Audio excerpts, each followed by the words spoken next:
Hi, I am Cindy, and I am halfway to being 114 years old, and I love the way that sounds. Why? Because it brings more time, more space, more energy into this next portion of my life. Instead of saying I am I am 57 years old and I still want to do so much in my life. I mean, this is where wisdom has been around in my life for a long time. I have been wise for a long time.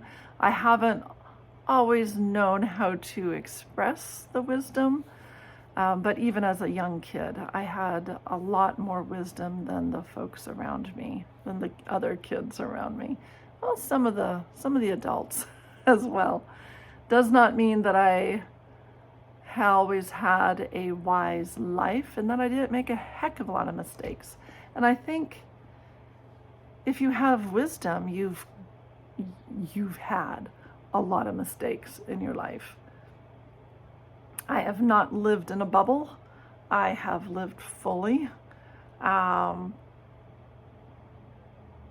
But I've gained a lot of wisdom. And let's clarify, just because somebody might be older does not mean that they have wisdom. Just because somebody has gone through the ringer in life does not mean they have wisdom. I've met a lot of wise young people. I was a wise young person. And I've met a lot of unwise older people. It's what you do with it. So how do you become wise? Is it a calling? I don't know. I don't think there was a decision when I was younger. Oh, I'm going to be wise. I'm going to learn how to be wise. I am wise. I was wise. I just was. So how do you become wise? Consciously. I think there's a lot of listening involved. I was always the listener. Some people called me, what is it, the wild flower sitting on the edge? I don't remember that saying, but anyway, some people called me that. Wallflower, that's what it was. Wallflower. And yeah, I sat there and I listened. And I also was able to observe the people who were slightly older than me and go, ooh, I don't want to do it that way. So listening to what is actually going on around you, and then question yourself. Does this seem like there's going to be a positive outcome? I know I always ask that now. It's like, I've told my kids for years, make wise choices. And some days the wise choice will be different than the next day. There's always little ways that things come in and alter. But listening is the start, I believe. For me, that's the way that all of this, right? I can share what has transpired in my life, and it might not necessarily translate to somebody else's life. However, I would say listening to your own heart, listening to those around you, listening to the conversations, observing, and then questioning. Questioning is a large part, and it doesn't have to be verbal. I was very quiet, so my questioning probably came in a lot later than others, but I was questioning internally. This does not make sense. I remember one of my first questions was, okay, if we're Christian and we're supposed to love everyone, why are we not? I'm a older Gen Xer. I'm towards the top notch of the Gen Xers.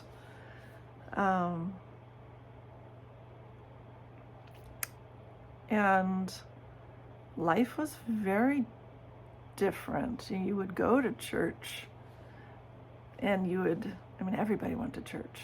It was not even, it's like, what church do you go to? It wasn't of if you go to church, it was everybody went to church. But then you come out of church and there is all these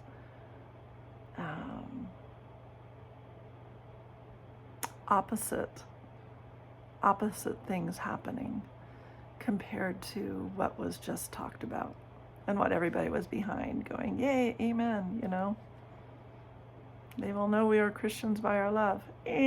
Not really. Not really. Only if you are of a certain race and gender. So, yes. So question. Always question. But then also, one of the things that I'm seeing nowadays is questioning with an intent, with an agenda, an intent to prove or disprove your own point. That's not really questioning now, is it? That's a gathering of arsenal. That's a gathering of, it's not listening. It's not listening. It's not questioning. It is, let me open my mouth and say to people, hey, and not even with a smile on your face, because, we don't see smiles very often right now. I do, because I seek those out. But, man, general media, you don't. But I just finished teaching yoga, so I'm a little chilled. This is my loft. But if you're questioning with an agenda of proving your own point, you are neither learning or really questioning. You are trying to fortify your own view, and that will never bring wisdom.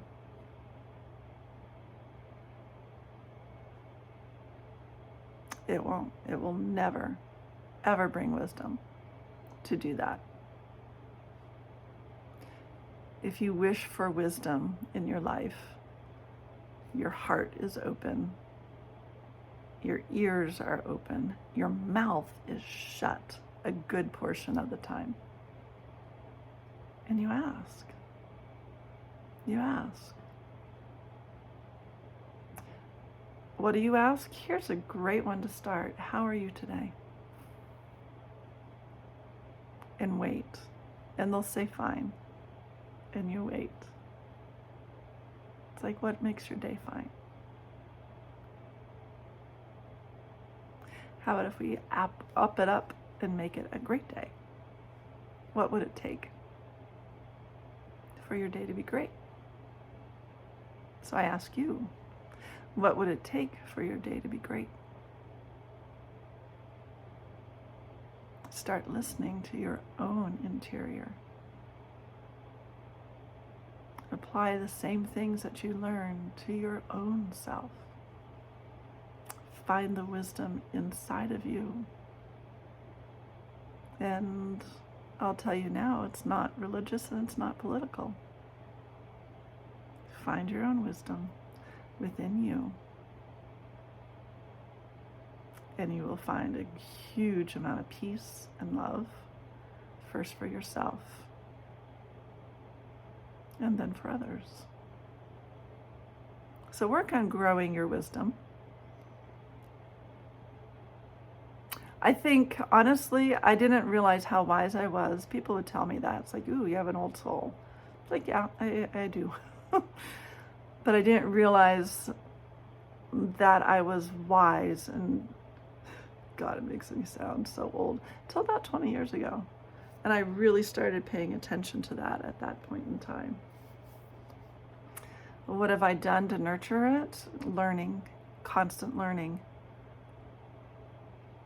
Not necessarily, yeah, some academically, as far as a whole bunch of different courses, but not like how to, I don't know, how to be an accountant or anything like that. Not higher level learning in a way, but always learning, always taking different courses. Tons of resources out there, free and for higher type courses. So find what you're interested in and explore. You don't have to be an expert in every single field to be wise. You just have to have a heart to listen to yourself, pay attention. So it's a gentle balance. So there you go.